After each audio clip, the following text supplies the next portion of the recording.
સતત ઈશ્વર મારી સાથે છે એવો અનુભવ થાય, ત્યારે સમજવાનું કે આપણી અંદરનો અહંકાર જતો રહે. આપણી વચ્ચે સંતો પધાર્યા, આપણે તાલીઓના નાદથી સ્વાગત કરશું. અમારે ભીડભંજન મહાદેવ જેતપુરમાં આપણા યોગીજીના પણ કાકા ગુરુ થાય છે એવા પરમ પૂજ્ય કમલનાથજી મહંત શ્રી ભીડભંજન જેતપુરથી પધાર્યા છે. તાલીઓના નાદથી આપણે એમનું સ્વાગત કરશું. અને બહુ ઓછા બહુ બહાર નીકળે છે એવા અમારા કાશ્મીરી બાપુની સાથે ખૂબ રહ્યા અને કાશ્મીરી બાપુની ખૂબ સેવા કરી છે.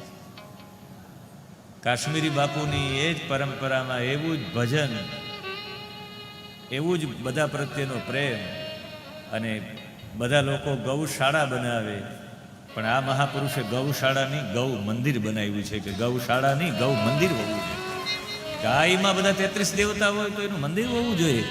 એવા અમારા પૂજ્ય ભોલેનાથજી પધાર્યા છે પ્લાસવાથી, ગૌ મંદિર પ્લાસવાથી. એમને પણ પ્રણામ સાથે શિંગાડા પરિવાર આપનું ખૂબ ખૂબ સ્વાગત કરે છે. અને એ તો પાછા નિસ્પૃહી છે. મને એનો આશ્રમ લખી દીધો હતો કે આ તમારો. મેં કીધું ભાઈ મારે ન જોઈએ, આમાં તમે મને ક્યાં આપો? કે ના ના, હવે આશ્રમ તમારો, એ તો નીકળી ગયા. અરે મેં કીધું નહીં બાપા, અમને ન ખપે. એવા નિસ્પૃહી વ્યક્તિ છે ને એની સાથે સાથે શિંગાડા પરિવારના ભાગ્ય છે કે આટલી કથાઓમાં મેં નિમંત્રણ આપ્યું, પણ આજ શિંગાડા પરિવારના માનને લઈને આવ્યા છે. બાકી બહુ